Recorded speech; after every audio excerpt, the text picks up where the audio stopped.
Health for লাইফে আপনাদের স্বাগতম। আমাদের আজকে আলোচনার বিষয় যা খাবেন যৌবন ধরে রাখতে। বয়স বাড়লেও কেবল খাদ্যাভ্যাসের কারণে অনেকেই মানসিক ও শারীরিক সক্ষমতায় দীর্ঘকাল চিরসবুজ থাকেন, আবার অনেকেই কেবল খাদ্যাভ্যাসের জন্যই অকালে বুড়িয়ে যান।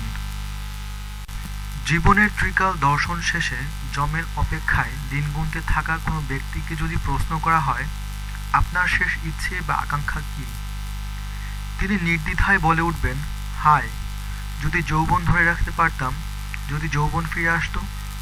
কিন্তু সে কি আর সম্ভব? তবে দাঁত থাকতে দাঁতের মর্যাদা দিলে এ আফসোসের মাত্রা হয়তো খানিক কমতেও পারে।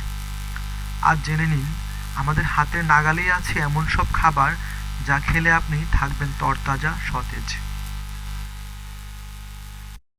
গরুর দুধ। চিকিৎসা শাস্ত্রের মতে গরুর দুধ ভোক্তাকে দীর্ঘায়ু লাভে সাহায্য করে, ভোক্তার যৌবনও ধরে রাখে। এছাড়া মেধা শানিত করতে এবং মলমূত্র ত্যাগের মাধ্যমে শরীর সবসময় ফুরফুরে ও সতেজ রাখতে গরুর দুধের কার্যকারিতা অপরিসীম। যে কোনো প্রাণীর দুধের চেয়ে গরুর দুধই দেহ শক্তিশালী ও মন তরতাজা করার ক্ষেত্রে বেশি কার্যকর বলে বিবেচনা করা হয়। ঘি। ভোক্তার চেহারার সৌন্দর্য বৃদ্ধি করে তারুণ্য ধরে রাখতে গরুর দুধের ঘিয়ের জুড়ি নেই। এ ঘি দৃষ্টিশক্তি, হজম শক্তি, স্মৃতিশক্তি এবং মনোবলও বৃদ্ধি করে। একই সঙ্গে ভোক্তাকে দীর্ঘায়ু লাভেও সাহায্য করে।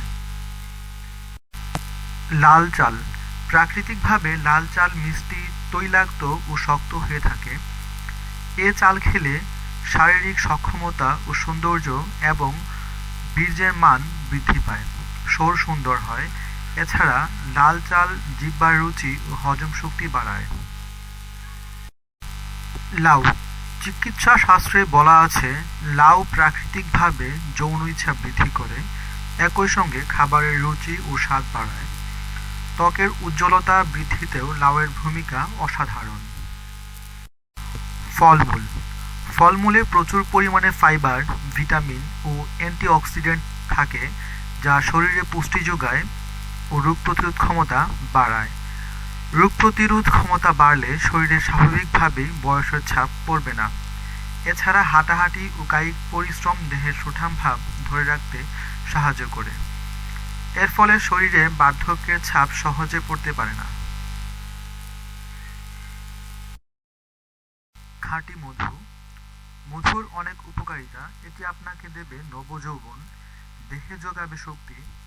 মধু মানুষের যৌন শক্তি বৃদ্ধিতেও গুরুত্বপূর্ণ ভূমিকা পালন করে। আপনাদের জীবনকে আরও আনন্দময় করে তুলতে এবং স্বাস্থ্য বিষয়ক আরও পরামর্শ পেতে আমাদের চ্যানেল সাবস্ক্রাইব করে আমাদের সাথেই থাকুন। ধন্যবাদ।